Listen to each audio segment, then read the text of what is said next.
Bonjour, je pense que je n'ose pas en fait me mettre derrière le pupitre parce que c'est vraiment réservé pour les professeurs. Et mon parcours, le parcours de mon français a été moins qu'exemplaire, donc je n'ose vraiment pas prendre la place du professeur. Alors voilà, j'aimerais partager avec vous un peu ce parcours oui, inattendu, mais en même temps non, parce que les premiers mots de français que j'ai entendus, c'était de la bouche de mon grand-père qui a eu une formation en français au Vietnam. Et après, quand je suis née, j'ai pu aller à la prématernelle en français. Et la seule chose dont j'ai retenu, c'était Frère Jacques, voilà, la chanson. Et puis, avec la fin de la guerre au Vietnam en 1975, les écoles qui enseignaient le français étaient fermées. Et donc, le français avait été enseigné, en fait, dans les garde-robes. Et donc, j'ai une tante qui était enseignante de français, donc il fallait apprendre le français en cachette. Et dans ces garde-robes, ce que j'ai appris, c'était tout ce dont je me suis souvenu de ces leçons, c'était toc toc toc, qui est là? C'est Simone. Et puis l'autre version, c'était toc toc toc, qui est là? C'est Nicolas. Et donc ça a été très peu utile quand je suis arrivée au Québec de dire toc toc toc qui est là. Et on a passé quelques temps dans un camp de réfugiés en Malaisie après avoir traversé la mer en tant que boat people. Et le Canada nous a choisis parce que mes parents parlaient déjà français.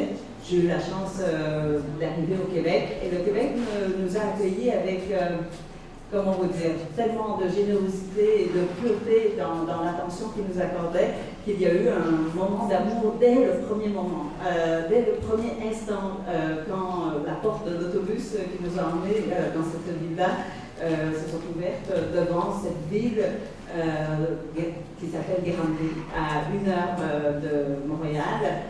Je vous dirais que la petite fille que j'étais, en fait, je n'ai pas grandi, j'avais exactement la même taille. J'avais 10 ans, mais je pesais peut-être le tiers du poids que je pèse aujourd'hui.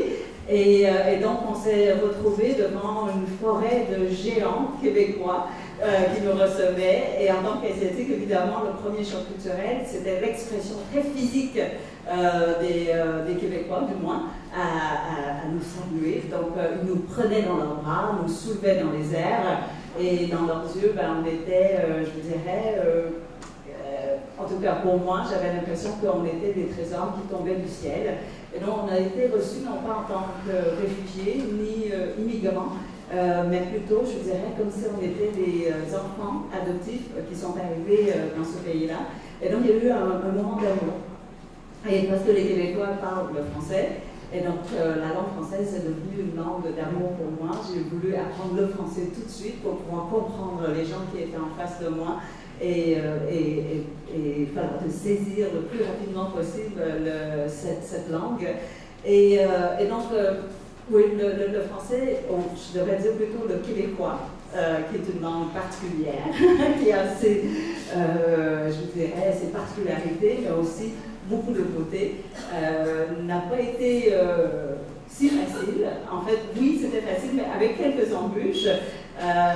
Évidemment, il y a eu beaucoup d'erreurs au départ, mais même après quelques années, j'ai osé prendre un cours de création littéraire et j'ai disserté sur un mot que je trouvais très très beau et qui était rebelle. Parce que je pensais, et je n'avais pas cherché dans le dictionnaire, parce que pour moi c'était évident ce que le mot rebelle voulait dire.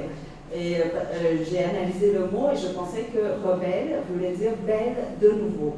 Et vous savez, en vietnamien, ma mère me disait souvent qu'il ne fallait pas que j'utilise des mots laids ou sales parce que ça salissait la bouche et que je perdais la beauté de ma personne et tout ça. Et je me disais, mais en français, il y avait cette possibilité de rédemption, de regagner sa beauté avec le mot rebelle. Donc j'ai fait une longue dissertation sur cette possibilité, voilà, sur le mot. Et évidemment, j'ai eu 0. Et ce professeur, d'ailleurs, m'a convoqué dans son bureau et il m'a demandé de changer de faculté à l'université parce qu'il m'a dit que de toute sa carrière, il n'avait jamais donné 0 à un de ses étudiants pour la maîtrise de la langue, de même que pour la participation en classe. Donc j'avais échoué le cours, mais je suis restée parce que, et j'espère, monsieur et madame le professeur, j'espère que vous allez toujours nous dire la vérité, c'est-à-dire oser nous donner des 0. Et parce que c'était grâce à ces 0 que j'ai lu le Grevis de la première page à la dernière page, ce qui était vraiment démentiel. Alors, la langue française, je crois qu'il y a une règle et puis 10 pages d'exception. Donc c'était vraiment très compliqué. Et dernièrement, je suis allée en France et j'ai cité, je parlais de je ne sais plus trop quoi, et j'ai dit, vous savez, j'ai échappé mon cœur. Et j'ai su, on m'a corrigé évidemment, parce qu'au Québec, on peut dire qu'on échappe quelque chose. Mais dans la langue française, dans les bonnes règles, on n'a pas, le verbe échapper ne s'utilise pas de cette manière-là. Et donc, je continue à faire des fautes, mais je continue à avoir cet amour inconditionnel pour le français, je vous dirais tout simplement parce que, non pas seulement le français, mais toutes les langues, le français, on se plaint souvent que le français est une langue complexe et compliquée et difficile. Mais en même temps, je crois que la langue est peut-être l'outil qui nous permet d'exprimer ou sinon de comprendre la complexité, la profondeur et surtout les contradictions de nos sentiments.